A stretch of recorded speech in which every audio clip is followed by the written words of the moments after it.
नमस्कार प्रेक्षकांनो. तर मालिकेमध्ये आपल्याला खूपच सुंदर असा ट्विस्ट बघायला मिळणार आहे. तर आपण बघितलं होतं की अल्पनाने शरूचा खूप अपमान केलेला असतो, पण याच अपमानाचा बदला आपला जय घेणार आहे. सगळ्या ऑफिससमोर तो आता अल्पनाचा कसा अपमान करतो, कशी तिची मस्ती जिरवतो आणि पुढे काय करायला लावतो, हे सगळं आपल्याला या व्हिडिओमध्ये जाणून घ्यायचं आहे. छोटासा व्हिडिओ असल्यामुळे शेवटपर्यंत पहा, जाम मजा येणार आहे.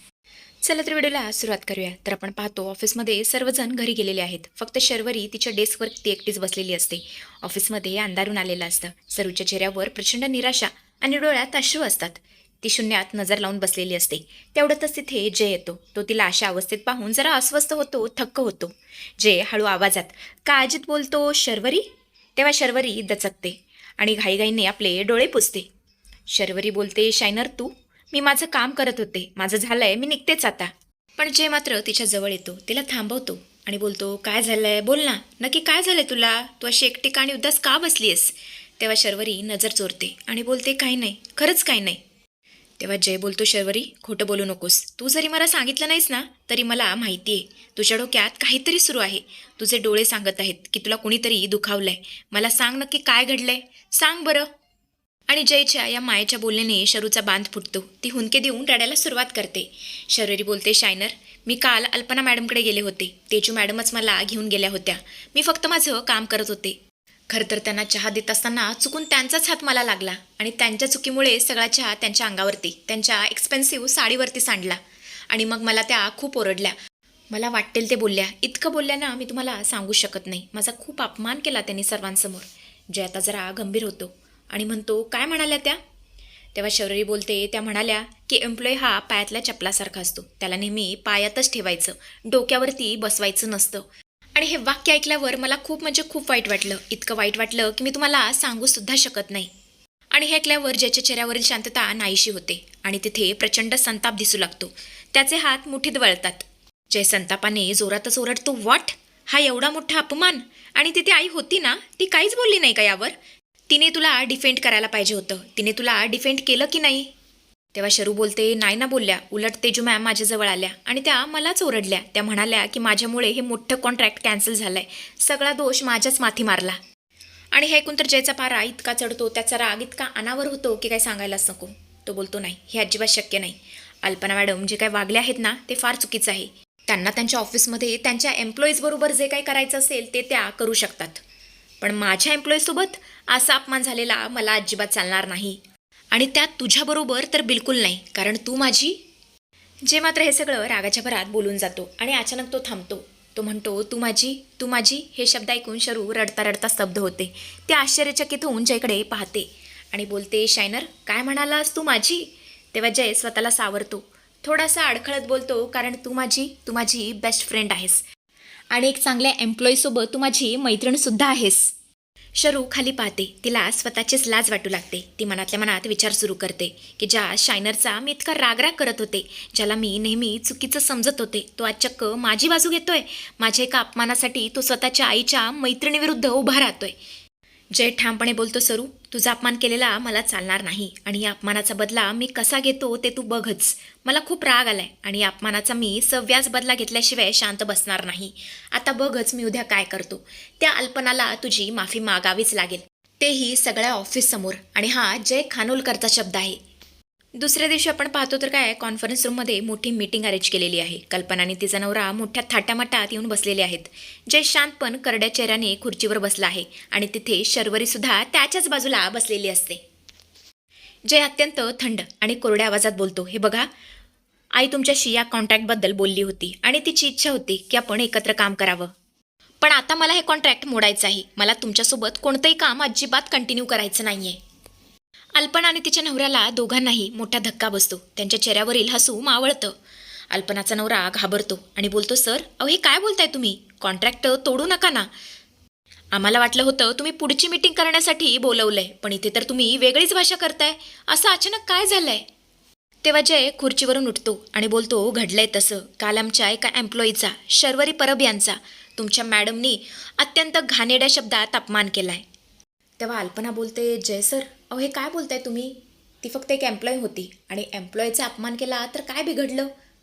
आणि बहुतेक तुम्हाला माहीत नाही आहे, तिने माझी एक्सपेन्सिव्ह साडी खराब केली आहे आणि यासाठी मी जर तिला बोलले तर काय हरकत आहे. तसंही मालक आपल्या एम्प्लॉईला बोलू शकतो. तेव्हा जय बोलतो, नाही, आमच्या इथे असं चालत नाही. तेव्हा जय बोलतो, मला एक सांगा, हे सगळं शर्वरीने मुद्दाम केलं होतं का? मुद्दाम केलं होतं का? नाही, तिने हे सगळं मुद्दाम केलं नव्हतं. चुकून तिच्याकडून हे सगळं घडलं, तेही तुमच्या चुकीमुळे. तुमचा हात तिला लागला आणि त्यामुळे चहा तुमच्या साडीवरती पडला. आणि हे सगळं घडूनसुद्धा तुम्ही तिचा अपमान केला. माझ्या एम्प्लॉईजचा जर असा विनाकारण अपमान होणार असेल ना, तर ते मला अजिबात चालणार नाही. तुमच्या त्या करोडोंच्या कॉन्ट्रॅक्टपेक्षा मला माझ्या माणसांची, माझ्या एम्प्लॉईजची रिस्पेक्ट जास्त महत्त्वाची आहे. समजलं तुम्हाला? आणि आता मात्र अल्पनाचा चांगलाच इगो दुखावला जातो. ती रागाने जोरातच ओरडते, व्हॉट? जे मला वाटलं होतं, तू एका महत्त्वाच्या बिझनेस डीलवरती बोलायला इथे आम्हाला बोलवलंयस, पण इथे तर तू एका साध्या एम्प्लॉईसाठी माझा अपमान करतोयस. तेव्हा अल्पनाचा नवरा मात्र तिच्यावरती खेकसतो आणि बोलतो, अल्पना शट अप, जरा शांत हो. तुला कळतंय का आपल्याला या डीलची किती गरज आहे? त्यामुळे आपल्याला जरा निमतं घ्यायला हवं. हा कॉन्ट्रॅक्ट आपल्या कंपनीसाठी आणि आपल्यासाठी खूप महत्त्वाचा आहे. यामुळे आपल्याला खूप मोठा फायदा होणार आहे. त्यामुळे जरा शांत बस आणि स्वतःचा इगो जरा बाजूला ठेव. तेव्हा अल्पना बोलते, नाही, हे शक्य नाही.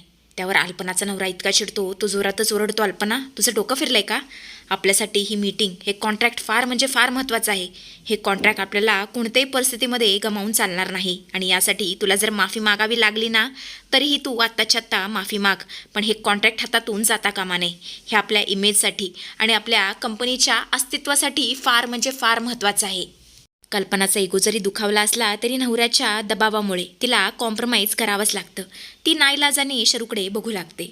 कल्पना दात ओठ खात मनाविरुद्ध बोलते, ठीक आहे, हिची माफी मागायची आहे ना, okay, sorry, I am very sorry Sharvari, मला माफ कर. आणि हे सगळं बोलल्यावर अल्पनाला असं वाटत असतं की विषय संपला. आता जयचा राग शांत झाला असेल, पण अजूनही जयचा राग शांत झालेला नसतो. त्याला हे मान्यच नसतं. जय आता कडक आवाजात बोलतो, एक मिनिट, असं नाही, अपमान तुम्ही 4 भिंतीच्या आत केला होता का? नाही, सगळ्यांसमोर केला होता. तुम्ही पूर्ण ऑफिससमोर तिचा अपमान केला होतात ना, त्यामुळे माफीसुद्धा आता या 4 भिंतीच्या आत मागायची नाहीये, तर सगळ्यांच्या समोर मागायची आहे.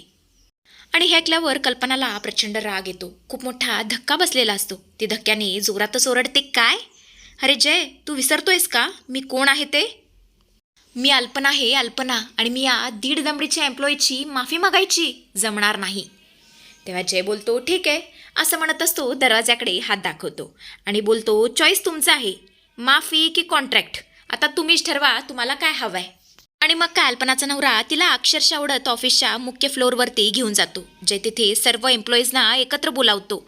सर्वजण आता तिथे गोळा झालेले असतात. शर्वरीसुद्धा तिथे येते. तिला हे सगळं बघवत नसतं, पण जय खंबीरपणे तिच्या पाठीशी उभा असतो. जय आता सर्वांसमोर बोलतो, काल अल्पना मॅडमकडून आपल्या ऑफिसमधील एका सदस्याचा, एम्प्लॉईचा अपमान झाला होता. आज ते आपली चूक सुधारण्यासाठी आलेले आहेत. सर्व एम्प्लॉईज आश्चर्याने पाहत असतात. अल्पना रागाने आणि अपमानाने लाल झालेली असते, पण कॉन्ट्रॅक्ट वाचवण्यासाठी ती खाली वागते. अल्पना आता हळूहळू खाली बसते. गुडघ्यावरती बसून ती आपले हात जोडते सर्वांसमोर. अल्पना हात जोडून रडवेले आणि अपमानित स्वरात बोलते, काल मी जे काही बोलले ना, त्यासाठी मला माफ कर Sharvari. I am really very sorry. पुन्हा माझ्याकडून अशी चूक होणार नाही. याच ऑफिसमधल्या काय कोणत्याही बाहेरच्या एम्प्लॉईबरोबर मी असा दुर्व्यवहार करणार नाही. हे शेवटची चूक होती माझी. आणि हे पाहता सर्व एम्प्लॉईजमध्ये आनंदाची लाट उसळते. हे आपापसात कुजबुज करू लागतात. आणि आता मात्र जयविषयीचा जो काही आदर असतो तो आता दुप्पट झालेला असतो सगळ्यांच्या मनामध्ये. बॉसविषयीचा आदर वाढलेला असतो. शर्वरी हिच्याकडे पाहते. तिच्या डोळ्यामध्ये कृतज्ञतेचे अश्रू असतात. जय तिला फक्त एक आश्वासक स्माईल देतो. आता तुला कुणीही दुखवू शकत नाही, हा विश्वास त्याच्या नजरेत दिसत असतो. शर्व आता मनातल्या मनात विचार करत असते, हा शायनर हा तर किती चांगला आहे.